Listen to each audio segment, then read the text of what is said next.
कंचन राज हाजीपुर वैशाली। कौनो के 32 दांत कौनो के एको नहीं, कौनो के 32 दांत कौनो के एको नहीं। और जौने के एको ना खाएगा गप जिया होए धक्का धक।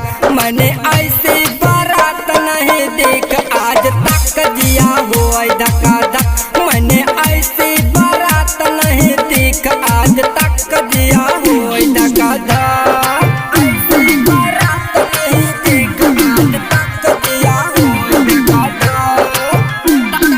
DJ Kanchan Raj recording by Kohinoor Hajipur Vaishali बाजार। कौनो को दुई नकुआ कौनो के एको नहीं, कौनो के दुई नकुआ कौनो के एको नहीं। और जौने के एको ना सुख सटा सट जिया होए धक्का धक।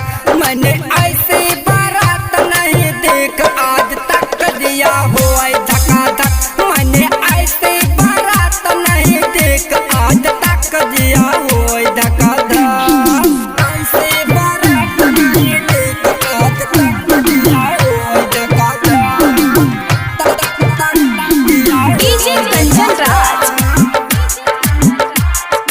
हाजीपुर वैशाली। कौनो के 4 पाँव कौनो के एको नहीं, कौनो के 4 पाँव कौनो के एको नहीं। और जौने के एको ना चले फटाफट जिया होए धक्का धक।